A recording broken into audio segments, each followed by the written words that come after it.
guys, we got the drag Banshee on the build stand. But guys, this is going to be the last time this frame ever has a gas engine in it, because this is episode 3 of building the world's fastest electric ATV. Well, y'all, this is really going to be a part 1 of how we're going to do it, because we have a lot of things to actually design and get ready for the build. So first things first, as you can see, the 2 glow controllers over there from MOXIN. And guys, we've been waiting on one of them for a while, but finally got both of them in. We're running 2 controllers, 2 motors, and 1 big battery. So the battery could be here in a couple days whenever we're ready to order it. And we're still waiting on the swing arm. It's almost done. Scott said it would be done early in July. So Scott's gonna be putting 2 motors on the swing arm, y'all, and it's gonna have a jack shaft. It's gonna be crazy looking. So we have a lot coming up, and Jockey Jay's gonna break down what we actually have to first do in this video. All right, guys, so first we got to get that motor out of that frame.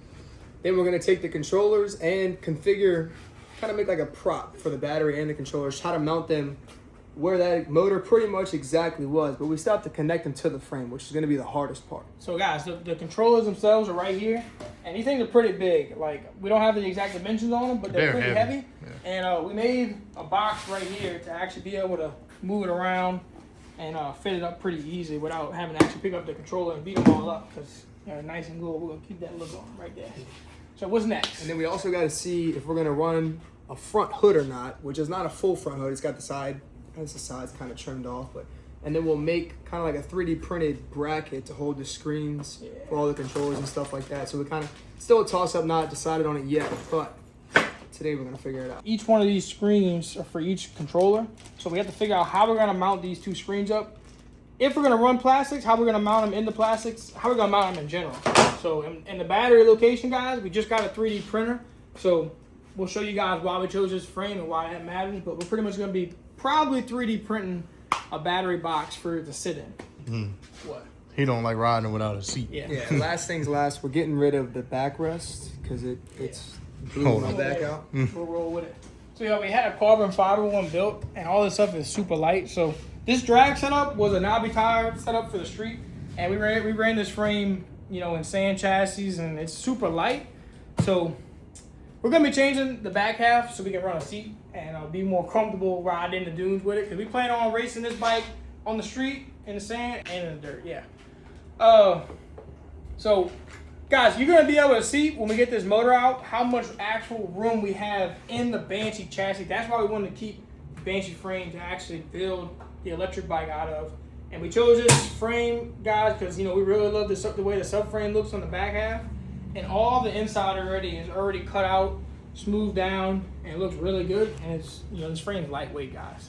We'll show you guys, I guess, what all came in the box. We got connectors for the controllers. Like I said, I don't think we pulled the screens out of here yet. Huh? They just, I don't even know how they mount. No, I really hate to pull this back yet, but dude, having the screens on there to be able to tell you, first of all the information that the controllers tell you. Can't you tune it? You could tune it from the screen? Yeah, we'll be able to tune it from the screen. We'll be able to change how much power it's getting, pull power if we need it, the wheelie control if we're gonna set that up. You know, the temperature, it's gonna be really cool to go from not having any data besides from reading the spark plug, all to having all the data on the actual screen. So that should be pretty cool. Plug and play system. The goal is right now just to break this bike down and have it all stripped out so we can do some work on it. So let's get going on that. Y'all, we're pulling the wheels, the tires, the motor, pipes, carbs. No need for any of that. No need for the gas tank. Let's get to it.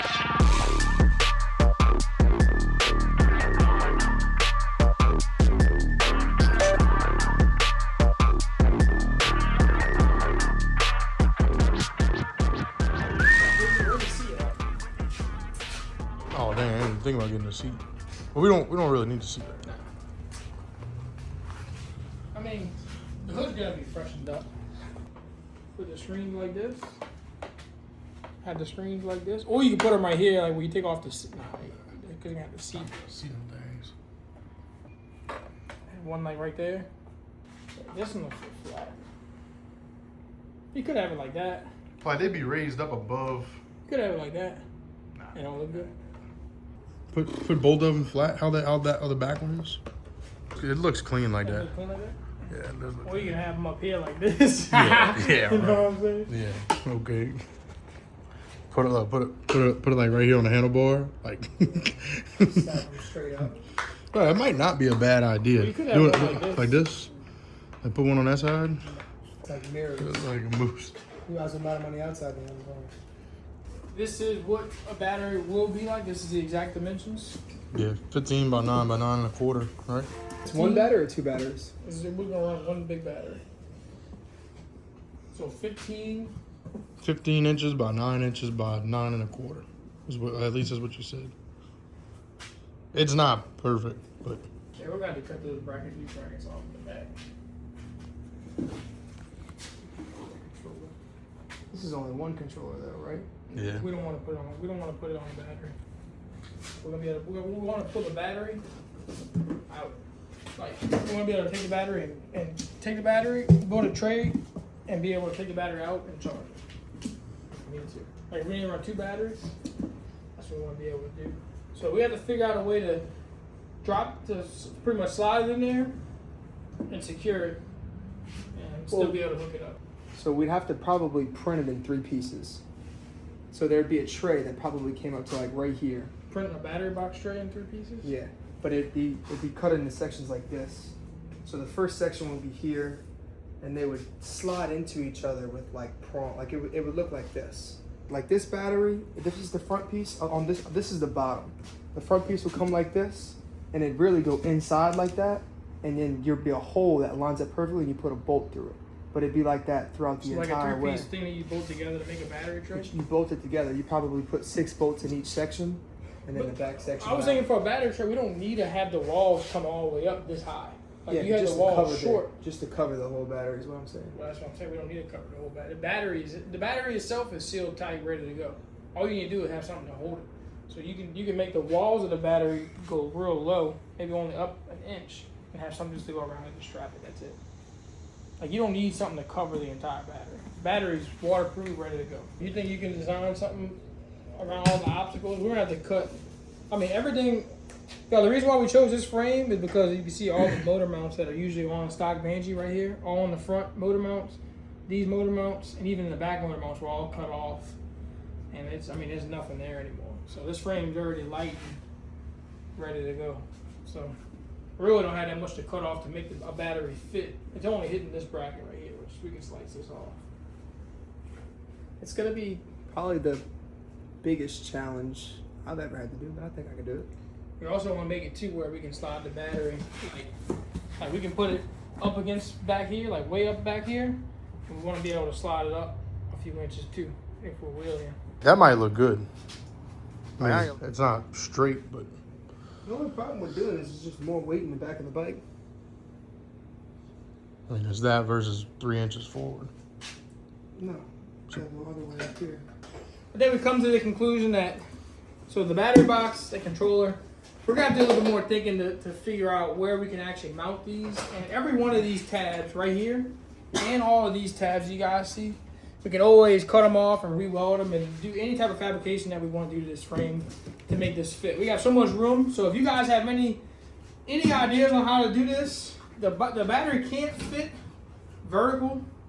It pretty much can go horizontal with the frame a little bit forward, or it can go all the way back to right here. We can cut this. And you tab can off. flip it, so you can rotate it 90. We No, could no, rotate it like this. no, other way. Like rotate it around like that.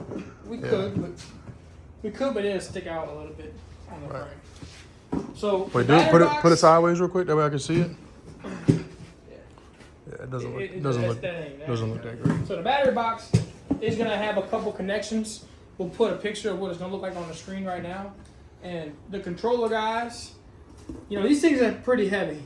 We're gonna weigh them here in a second. Jackie J's setting that up, but we want to kind of mount stuff not too far in the front, but also not too far in the back. Want to have a good weight transfer, but we also don't want to have. Technically, it's weight distribution because transfer is what the weight does once it's moving. Like weight transfer is if you have water here and then you hit the gas and the water goes to the back, so it's weight distribution kind of. Okay. Well, either way, we can't really have the controller sitting on top of the battery. just relying on the battery to hold them up, because we're gonna be taking the battery probably in and out the frame, you know, when we charge it, whatever. If we need to take it out for whatever reasons in between races, you know, we won't be able to do that. So that's the situation, man. If you guys have any ideas, let us know. We're gonna be working on how can we get this mounted.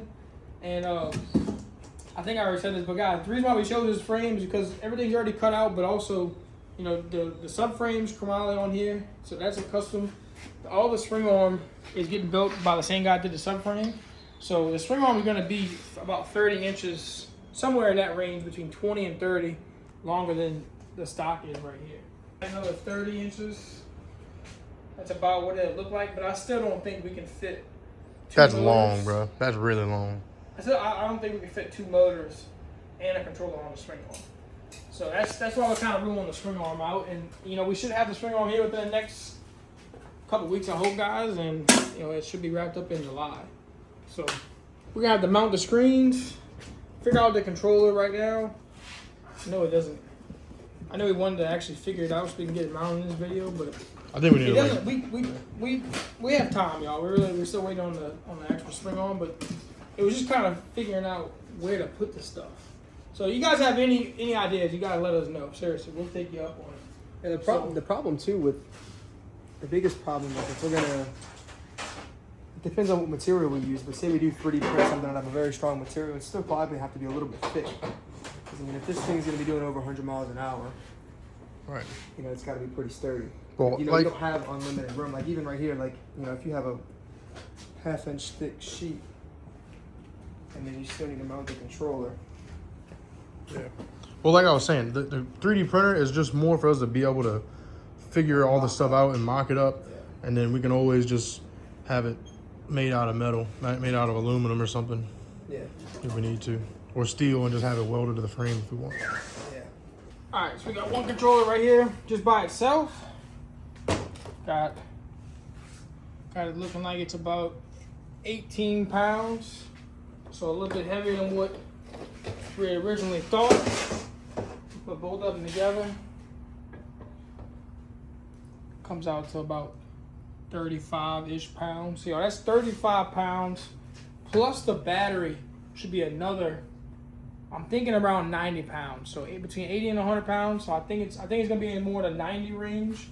So you're looking at about 120 pounds, which is not much heavier than an actual banshee motor with pipes, carbs, and all that. So it's really not even gonna be that much of a heavier setup for us. So the frame itself is gonna be about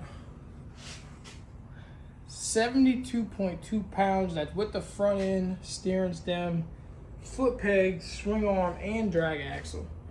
So right now, if we were to slide this battery setup in here, it'd come out to, what would that be? Be about 250, right? So if we were to slide the batteries into this right here, it'd be about 210 pounds. And that's plus, we're gonna have front shocks on it. So right now we got carbon fiber on the front. So that's gonna add a little bit of weight adding shocks. Wheels, tires, and then the motors and a longer swing arm. So I'm sure the bike's gonna be closer to, as a roller, Probably almost. probably like 270, which is not horrible. You know, for the horsepower it could make.